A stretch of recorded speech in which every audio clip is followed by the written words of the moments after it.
I've recently read a couple of books that have completely like blown my mind with regards to the concept of worship. Right? If you read Romans 1:24, it tells us people who are not even religious chose to worship created things rather than the creator God.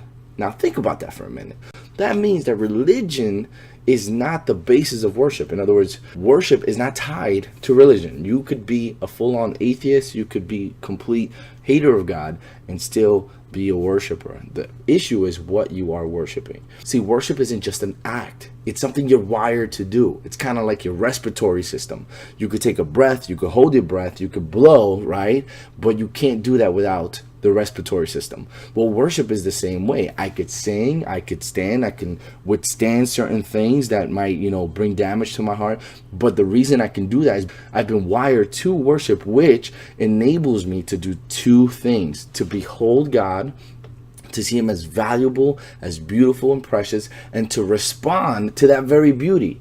And that response is expressed in events and lifestyle commitments. And that's why most of us, when we think about idolatry, we think about like the religious context of idolatry. Behind every behavioral sin, this is Tim Keller who said this. I am not taking any credit for this. Tim Keller is the man. Love that guy. Check him out.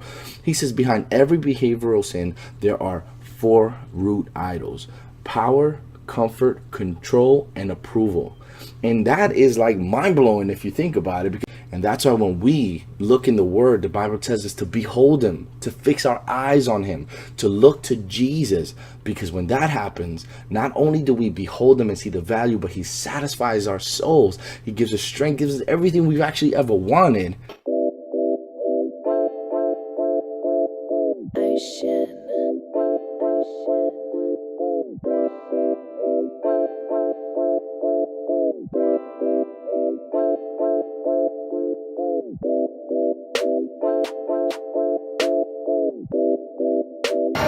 All right, so we just got done with Friday Night Live.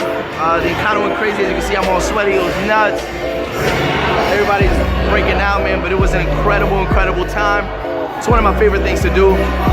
Best drummer in the game, best bass player in the game. These guys are phenomenal.